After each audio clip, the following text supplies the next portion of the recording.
दार्जिलिंगचे जंगल अतिशय निसर्गरम्य आणि सुंदर असे जंगल होते. या जंगलात सगळे प्राणी पक्षी राहत होते. बबलू हत्ती दादा, नटखट माकड दादा, हुशारी रांडगीनताई, खारुताई, हरणीताई, पक्षी आणि राजे होते शेरसिंग. सगळे कसे आनंदात आणि समाधानात राहत होते. बबलू हत्ती दादा खूप प्रेमळ आणि मायाळू होते. ते जंगलातल्या सगळ्या प्राण्यांना सदैव मदत करत असायचे. जंगलात सरोवरात जाऊन सोंडेने फवारा मारून आंघोळ करायचे.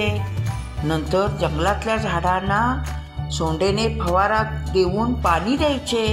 उंच झाडावरची फळे काढायचे आणि सगळ्या प्राण्या पक्ष्यांना द्यायचे.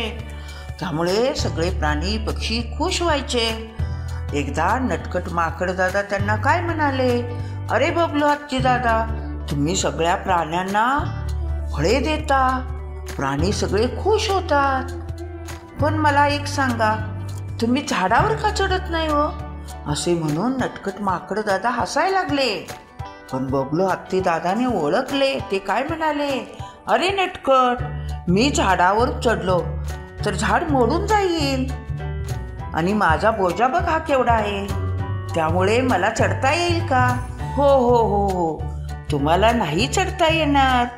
हो, तुमच्या बोजाने हे झाड मोडून मुळासकट जमीनदस्त होईल. असे म्हणून नटखट माकड दादा हसायला लागले.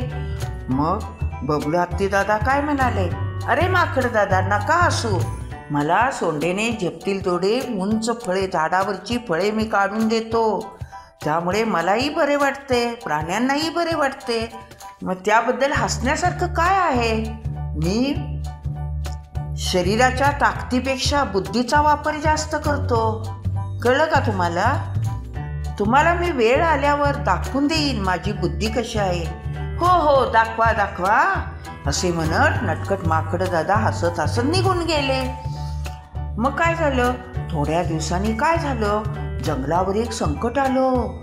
जंगलात 2 शिकारी आले होते. ते एका झाडाखाली दबा धरून बसले होते. ही माहिती शेरसिंग महाराजांना गेली. मग शेरसिंग महाराजही म्हणाले, आता काय करायचं, जंगलावर संकट आले. त्यांनी सगळ्या प्राण्यांना बोलवलं आणि म्हणाले, हे बघा जंगलवासियांनो, आपल्या जंगलावर संकट आले आहे. 2 शिकारी आले आहेत आणि ते आता जाळे टाकून सगळ्यांना पकडून नेतील. त्यासाठी शिकाऱ्यांना आपल्याला जंगलातनं हाकलून लावायचं आहे. त्यासाठी काहीतरी केलं पाहिजे. कोण जाईल शिकाऱ्यांना हाकलून लावायला? तेव्हा नटखट माकड दादा म्हणाले, महाराज मी जातो, मी खूप हुशार आहे. ठीक आहे. शेरसिंग महाराज म्हणाले, जावा. नटखट माकड दादा हळूहळू जंगलात गेले. त्यांनी पाहिलं शिकारी एका झाडाखाली दबा धरून बसले होते आणि नटखट माकड दादाला पाहिल्याबरोबर शिकाऱ्यांनी जाळे टाकले. नटखट माकड दादा खूप घाबरले आणि कसेबसे त्यांनी त्या जाळ्यातून स्वतःला सोडून घेतलं आणि झाडावर जाऊन चढून बसले आणि थोड्या वेळाने परत महाराजांच्याकडे आले. महाराज, मला जमले नाही शिकाऱ्यांना घालवायला. ठीक आहे. मग बबलू हत्ती दादा म्हणाले, महाराज मी जातो, त्या शिकाऱ्यांना हाकलून लावतो, पण त्यासाठी मला एक युक्ती करावी लागेल आणि आपल्या जंगलातल्या प्राण्यांची मदत लागेल. शेरसिंग महाराज म्हणाले, ठीक आहे, तुम्ही जावा, पाहिजे तेवढे आपल्या जंगलातले प्राणी घेऊन बरोबर जावा. मग हत्ती दादाने युक्ती केली. ते जंगलात गेले. त्यांच्याबरोबर लांडगीनताई, नटखट माकड दादा, हरणीताई, खारुताई सगळे गेले आणि ते हे प्राणी सगळे एका झाडीत लपून बसले आणि बबलू हत्ती दादा पुढे गेले. बबलू हत्ती दादांना पाहिल्यावर शिकारी खुश झाले. अरे बघा बघा, केवढा सुंदर दिप्पाड हत्ती आहे, जाळे टाका पटकन, असे म्हटले आणि शिकाऱ्यांनी जाळे टाकले बबलू हत्ती दादांच्या अंगावर. जाळे पडल्यावर बबलू हत्ती दादाने मोठ्यांदा चित्कार केला आणि सोंडेने ते जाळे वेगात हिसकावून लावले आणि पटकन जवळच्या सरोवरात गेले. सोंडेत पाणी घेऊन त्या शिकाऱ्यांच्या अंगावर फवारा केला आणि फवाऱ्यामुळे काय झाले, शिकाऱ्यांच्या पायात चिखल झाला आणि शिकारी घसरायला लागले. आणि बबलू हत्ती दादा इकडे सोंडेने पाण्याचा वर्षाव करत होते, तिकडे पटकन हुशारी लांडगीन तयारी नटखट माकड दादा आले. त्यांनी शिकारीच्या गाडीच्या चाव्या घेतल्या आणि लांब नटखट माकड दादाने जंगलात फेकून दिल्या. आणि हुशारी लांडगीन ताईने येऊन शिकाऱ्यांच्या पायाचे चावे घेतले. त्यामुळे भीतीने आणि वेदनेने शिकारी घाबरून जोरजोरात ओरडायला लागले. त्यांना पळता पण येईना बरोबर. ते म्हणाले, अरे नको बाबा, आता इथले प्राणी नकोत न्यायला, आपण चला परत या जंगलात यायचं नाही.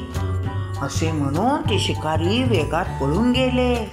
मग बबलू हत्ती दादा, हुशारी लांडगीन ताई, माकड दादा सगळे शेरसिंग महाराजांच्याकडे आले आणि म्हणाले, महाराज, आम्ही शिकाऱ्यांना परतून लावलं.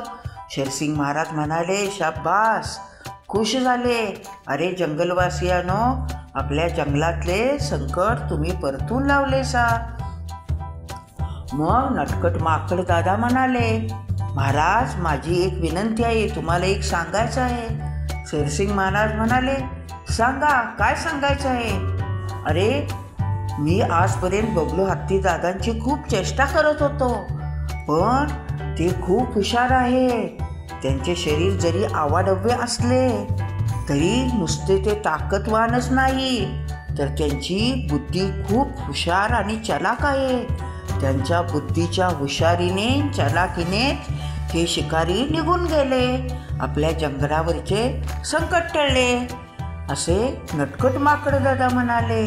आणि बबलू हत्ती दादांना म्हणाले, बबलू हत्ती दादा, मला माफ करा, मी तुमच्या बुद्धीचा कधीच विचार केला नाही, पण तुमची बुद्धी कमालीची आहे. असे म्हणून सगळे प्राणी खुश झाले आणि आनंदाने हसायला लागले. म्हणून जशी ताकदीची गरज असते तशी बुद्धीचीही गरज असते. हा व्हिडिओ आवडला असेल तर आपल्या आजीच्या गोष्टी चॅनलला लाईक करा, शेअर करा आणि सबस्क्राईब करा.